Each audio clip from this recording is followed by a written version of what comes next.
This is an SWS tutorial on how to change the battery in this specific sensor. This is called the crystal sensor. And pay close attention and you'll be able to switch this battery for yourself. Now this battery takes what's called, the replacement is a CR123A. And I'm going to show you that battery here in just a moment. Now let me show you how to get into this. So one side of the sensor has a clip attached to it. On the other side, there is a little line here, and that's where it holds it. This is the side that you need to release.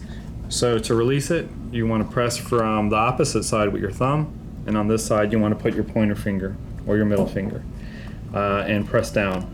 So I'm going to press down and pull out all in one quick movement, and that'll expose the battery. You might want to put this to the side and remember how the placement went.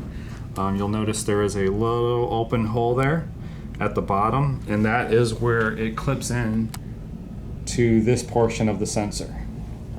Make sure you don't touch anything else in this sensor.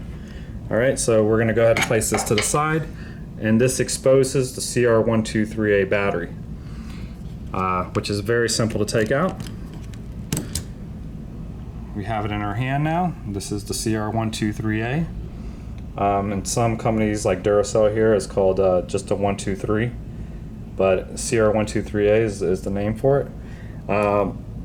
On here, when you replace it, you'll notice one side has a positive. So the positive is the side with the pointy tip on it. So when you replace it,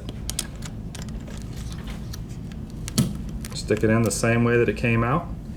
And now we're going to go ahead and identify the hole on the bottom. Make sure that lines up with the clip to the bottom.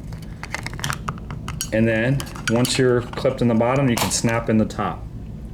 And to make sure that it works right away, you want to open your door or window wherever the sensor is placed, and do it once or twice to make sure that your alarm panel reads it.